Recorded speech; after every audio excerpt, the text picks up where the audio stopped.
O Código Penal instituía as chibatadas, enfim, todas as práticas punitivas absurdas contra escravos. Então, como se escravo ali já, lógico, não é novidade, mas era tratado efetivamente como objeto ali, né? E essa prática de legitimar, enfim, legitimava a punição contra escravos. Ali tinha a quantidade mínima e massa que um escravo poderia tomar de chibatada por ter, sei lá, desrespeitado o seu senhor e etc. Em 1830, 1890, 2 anos após a abolição, saiu o novo Código Penal. Código Penal da República, que institucionaliza agora a punição de crimes nunca vistos na história do Brasil, né? Que é a primeira, a vadiagem, a capoeira. Então você veja, 2 anos após a abolição, você tem um Código Penal institucionalizado para prender ex-escravos. Então era um Código do Império para punir escravos e um Código da República para punir ex-escravos. 1940, que é o nosso Código Penal, com a grande reforma em 84 lá, mas enfim, a gênese do Código Penal hoje em dia, 1940, é fundada sobre uma lógica nitidamente patrimonialista. Por exemplo, se um homicídio simples, matar alguém, tem a pena menor do que se você subtrai um bem de alguém de uma forma qualificada. 2 pessoas subtraem um bem de alguém, por exemplo.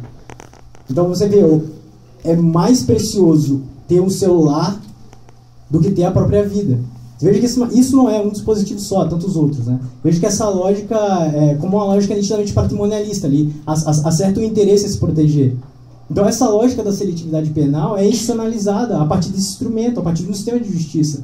Então não dá para falar de nenhuma outra prática, como por exemplo o discurso, sei lá, falaciosos ideológicos, né? Tipo ressocialização, blá blá blá. Não dá para falar desse tipo de tema sem enfrentar, por exemplo, a mudança radical do sistema econômico. É impossível. É impossível. É lógico que o sistema não é feito para ressocializar. Né? Veja que essa palavra nem existe, nem na sociologia. Né? Existe socializar. Né? Quando você entra numa universidade, você ali se adapta àquela nova realidade para se socializar. Quando uma pessoa vai... Isso qualquer fator da vida. Quando uma pessoa vai presa, ela não tem como se ressocializar. Então veja que a palavra etimologicamente já inexiste dentro dessa lógica do sistema de justiça. Né? Porque quando a pessoa entra na prisão, ela não tem como ressocializar, ela vai se socializar com aquela realidade, que é uma realidade brutal, que é uma realidade de... enfim, no Brasil a gente não tem presídio mesmo, tem masmorra, isso não você pode ler isso na internet a rodo, né, mas é uma realidade. Acho que qualquer criminalista já frequentou diversos presídios, só foi em 2, assim, é bizarro. O primeiro que eu fui aqui na cadeia pública, quando eu saí, eu lembro que eu saí normal, fui lá, fazia um trabalho lá dentro, quando eu saí, eu fui na Casa da Música comprar uma baqueta, assim, cara. Aí eu lembro que eu andei da UGB até a Casa da Música. Eu fiquei, tipo, fora de mim, assim. Eu não conseguia me localizar mais, porque eu ficava pensando, enquanto eu tô andando aqui, tem muita pessoa presa, os caras passam o dia presos, numa cadeia, numa cela, frio, passando fome, passando frio, independente do crime que cometeu. Isso é surreal. É brutal. Essa nossa tendência em querer ver outras pessoas, tipo, severamente brutalizadas num ambiente fechado, né? Enfim, e toda essa lógica parte de certos preconceitos, assim, né? Primeiro preconceito que a gente tem que tratar, e como eu disse, essa é a visão de tentar propor uma nova, uma reflexão crítica, né, de todos nós, assim. O primeiro paradigma toda essa construção de crime criminoso é fundada numa ideia de que pessoas são indivíduos nascidos para praticar crime, né? Porque tem essa aí, todo mundo já deve ter ouvido falar, Lombroso, enfim, que desenvolveu toda uma teoria para punir pessoas de acordo com o tamanho da mão, o tamanho da cabeça, o tamanho do nariz. E aí ele fez um estudo ali super dedicado no sentido de demonstrar que pessoas com mão maiores tinham tendência a praticar determinados delitos, pessoas com nariz maiores eram outros criminosos, enfim. Isso no final do século XVIII e início do século XIX, ele desenvolveu essa pesquisa. É um paradigma etiológico. Todo o crime e a criminalidade era fundada com relação a esse tipo de pessoas pré-determinadas a praticar determinados crimes. Né? Lógico, isso é uma aberração, né? Não dá para se pensar isso hoje em dia, apesar de algumas práticas ainda sempre esbarrarem nisso, como hoje em dia, por exemplo, pesquisa com DNA, né? Para dizer que se pessoas têm certa tendência a partir do DNA de praticar delitos, enfim, mas isso ainda não vingou, pelo menos não que eu saiba. E esse é o primeiro paradigma a ser superado com relação ao crime e à criminalidade. É um olhar voltado para o sujeito criminoso, né? O segundo, e aí é que parou a maior parte da esquerda brasileira, de todas as pessoas progressistas que não se aprofundam no tema, é o paradigma da reação social, né? Que é o seguinte, né? As pessoas que praticam crimes ter um certo déficit de culturação, déficit de socialização, né? Aquelas pessoas ali por uma razão, por família, por não ter família, ou por não ter condições econômicas, essas pessoas são levadas a praticar crimes, né? Essa é uma lógica, tipo, extremamente preconceituosa, né? E não raramente você vê isso até hoje, né? Isso é do século XIX, e as pessoas até hoje estão reproduzindo isso, né? Ah, coitado do fulano, né? Não teve oportunidade, então virou um criminoso, né? Isso é um discurso mais preconceituoso que vocês podem imaginar, assim. Justamente porque, evidentemente, não precisou de muito para se demonstrar dentro de um paradigma crítico que uma pessoa não pratica o crime, evidentemente, não é só por condição econômica, por um déficit de socialização, né? O cara pode apanhar a vida inteira e, mesmo assim, não bater nos filhos.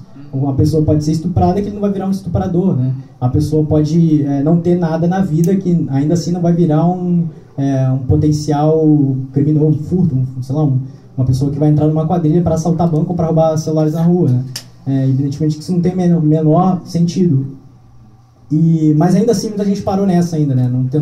Não saiu. É lógico que aí, a partir do viés da criminologia crítica, nós paramos no seguinte, né? Não interessa se o sujeito tem um déficit de socialização ou de culturação. Isso não importa o sujeito, importa o processo de criminalização que envolve a prática do sujeito. O que eu quero dizer com isso?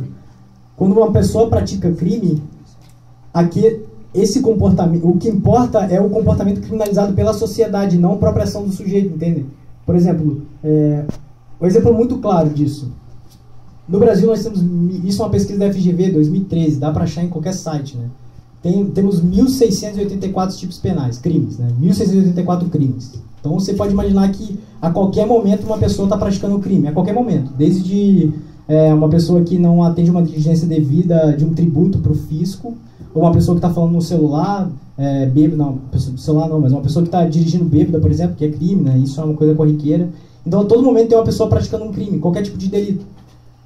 Mas, para você ter uma ideia, hoje em dia no Brasil, e essa pesquisa do DEPEN, né, que eu mencionei já, do Infopen, que é o relatório sobre informações penitenciárias, 2014, também está no site do Ministério da Justiça lá, tem um estudo aprofundado sobre a realidade carcerária brasileira, e lá demonstra que no Brasil só tem 5 pessoas presas por 5 tipos de crimes, né?